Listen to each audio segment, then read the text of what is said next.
Tonight, the first PhD is available at Troy. Plus, Greek Week activities continue. Stay tuned. Troy TrojanVision Nightly News starts now.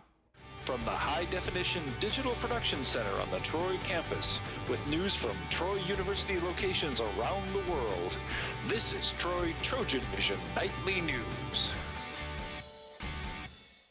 Hello and welcome to Troy TrojanVision Nightly News for March 21st, 2014. I'm Amy Austin. And I'm Courtney Addison. Thank you for joining us this evening.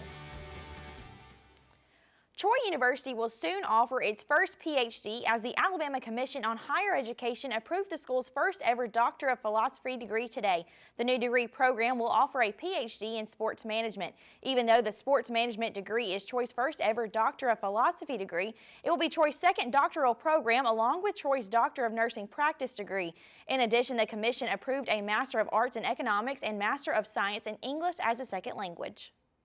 The Troy community got a chance to hear a style of music that many people don't often think about or get to hear. Felicia Payne has the details. The studio in downtown Troy was alive with the sounds of music Thursday night as the Troy University Vocal Jazz Ensemble Frequency put on a show. Frequency is Troy University's vocal jazz ensemble. It's a auditioned 16-member, sometimes a cappella, sometimes accompanied vocal jazz. We do not the old-time vocal jazz, but we would call it contemporary vocal jazz. But what is vocal jazz, you might ask? We'll take songs, say like Here Comes the Rain from Imogene Heap, or we will do something from Maroon 5, Sunday Morning, and we will find an arranger that does it with a vocal jazz twist. It's just a great way to redesign songs that you might hear on the radio. The concert not only featured Frequency, but also guest performers, the Wallace Singers from Wallace Community College. Concert tonight was a collaboration between the Wallace Singers from Wallace Community College in Dothan, and they have a 16-group a cappella group that does contemporary a cappella. And so it was a wonderful collaboration between that college and Troy University. And as one member of Frequency said, the collaboration between the two organizations is not only important to both organizations, but also to the community. We wanted to do a collaboration, like reach out to the surrounding community so that we can make connections and maybe bring in people from their school if they transfer here and just create, I think, collegiality between the schools. And even though Frequency is an auditioned group, it is open to any student on campus, regardless of your major. It's open to any major, and we have auditions April 3rd and 4th. So auditions for next year are coming up. So anybody that's interested on the campus, you do not need to be a music major. We have several in the group that are not majors. Felicia Payne, Troy, TrojanVision News. Once again, if a student is interested in being a part of Frequency, auditions are April 3rd and 4th. For more information, you can see Dr. Orlovsky in room 115 in Long Hall. So, Courtney, this week is Greek Week at Troy University, a time for fraternities and sororities to participate in a little friendly competition. Well, that's exactly right, Amy. And last night, the groups had a chance to show off their musical talents in one of the more entertaining competitions of the week. Xavier Harris has the story. Strapping up your dance shoes and rocking to the beat, Troy University Greek organizations participated in their annual Greek Sing event, where different sororities and fraternities come together for a friendly competition for a good cause. Well, we participated in Greek Sing, which it's held in Greek Week every year. It's supposed to be called, it's Greek Sing, but it's really a dance, and then we're assigned a song that participates with a theme. The theme is America, and our song was American Pie. So you lip sync to that song, and then you do dance and just really try to do the best you can for your sorority or fraternity. And getting ready for the Greek Sing event was no easy task for the Greek organizations, as one student explains the preparations they had to go through. We had a lot of practices, so we worked really hard and really late at night because Greek Week is so busy. We stayed up late, but we worked really hard and just put our brains together, put some good dances together, and did our best. This year's theme for Greek Sing was America. And how did one sorority incorporate this theme into their choreography? We dressed up as Rosie the Riveter. She was the really symbolic picture of the woman, and so we dressed up as her, and then we had our American Pie song, and we really just tried to stick to the American theme and strong woman theme. One student explains how Greek Week plays an important part on Greek organizations and how it displays their Greek unity. One of my favorite things about Greek Week is that all of the different Greek organizations get to come together and work together as a team with different organizations that they may never, generally talk to or interact with. And I just think it's important for the whole student body to come together as one, and this is a great week to do that. Xavier Harris, Troy, TrojanVision News. And the next Greek Week event will be the boxcar race tonight on Fraternity Row.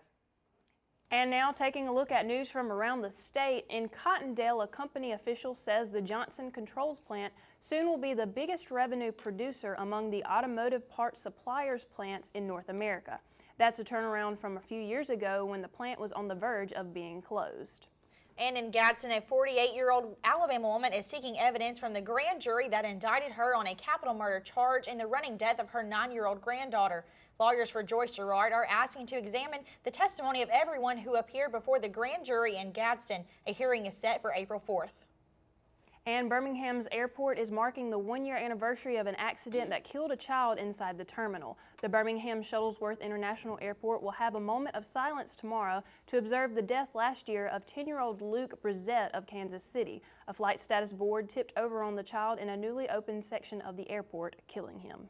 And still to come on TrojanVision Nightly News, the baseball team will continue their homestand this weekend as they open conference play at home. Danielle Percival will be in with the details when she joins us with sports. Now Danielle Percival joins us with sports. So Danielle, it's finally Friday. Students are getting ready for the weekend, but if students happen to be staying here on campus, what sporting events can they catch? Well, Courtney, there's been baseball all week long, and this weekend is no different with baseball throughout the weekend, so fans have the chance to get out there. We'll get into details on the game right now.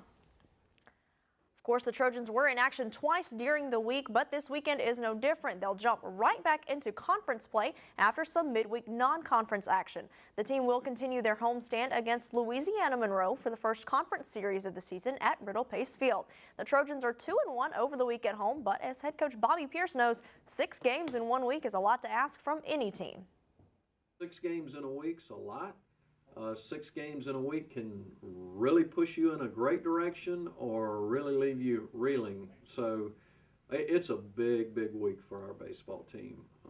And then we finish off the week with 3 conference games at home against Monroe.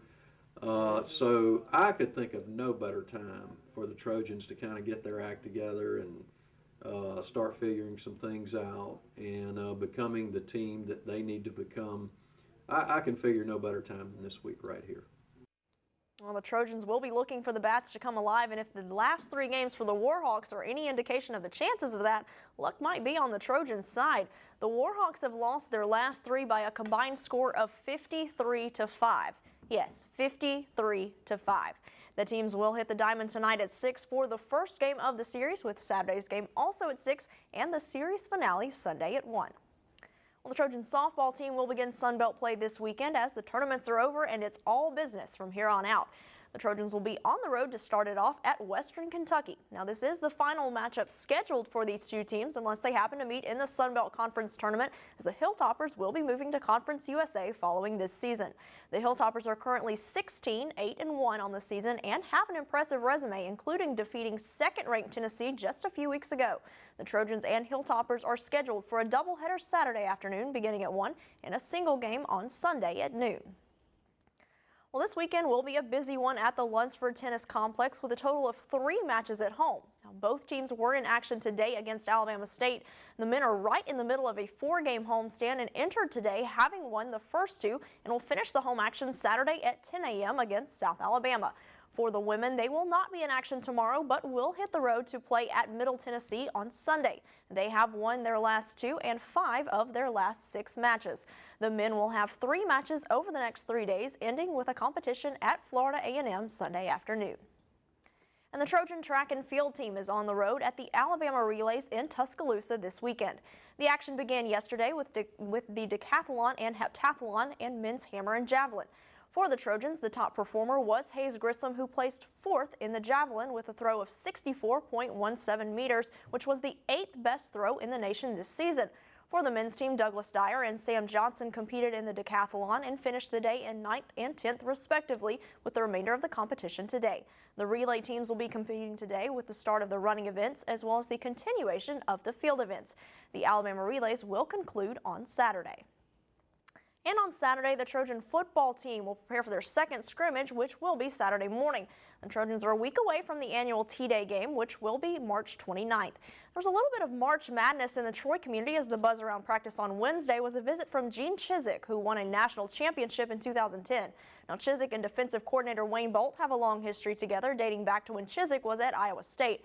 Who knows whether this will be Chizik's last visit at Troy or not? Head coach Larry Blakeney said he might return and is welcome anytime. So Amy, Courtney, lots of interesting news out of Troy sports. It'll be interesting to see what comes of that visit. But of course, for Trojan fans, get out to the baseball stadium tonight. Plenty of action over the weekend. So lots of opportunities. And to learn anything about Trojan sports, be sure to tune in tonight, if you're not at the game, to Trojan Sports Now, which will be on at 7 o'clock here on Trojan Vision. Absolutely, and best of luck to the baseball and softball team as they get conference play started. I know everyone's kind of been waiting on that to happen. The meat of the season is quickly approaching, so best of luck to everyone. That's right. These are the ones that count the most. Exactly. Thanks so much, guys. Danielle.